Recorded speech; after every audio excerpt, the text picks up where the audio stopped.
В Троицко-Печорске прошли региональные учебные сборы госинспекторов по маломерным судам. Сотрудники ГИМС прошли тестирование, включающее несколько десятков вопросов от знания терминологии и законодательной базы до районов плавания и алгоритмов оказания первой помощи.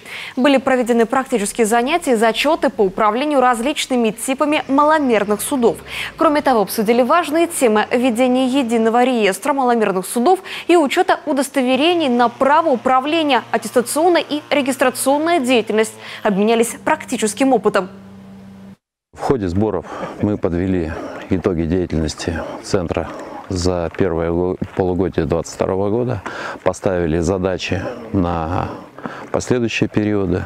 В живой беседе пообщались, обсудили проблемы, обсудили пути решения, выработали какие-то новые подходы, методы к осуществлению деятельности инспекторов центра ГИМС. Сегодня сдавали экзамены на право управления маломерными судами различных категорий.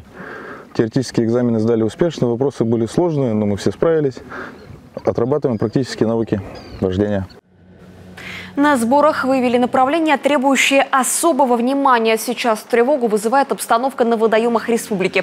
С начала лета утонуло 22 человека, из них 7 дети.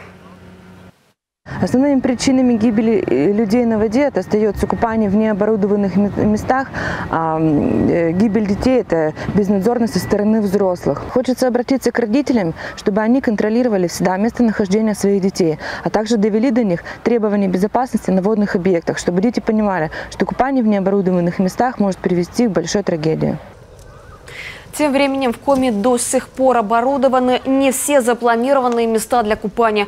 Сегодня официально открыты 8 из 10 пляжей, причем 3 из них были приняты только вчера. Еще в 6 муниципалитетах организованы 34 места отдыха у воды, где можно загорать, но нельзя купаться, так как акватория не соответствует требованиям безопасности. В таких местах проводятся профилактические рейды.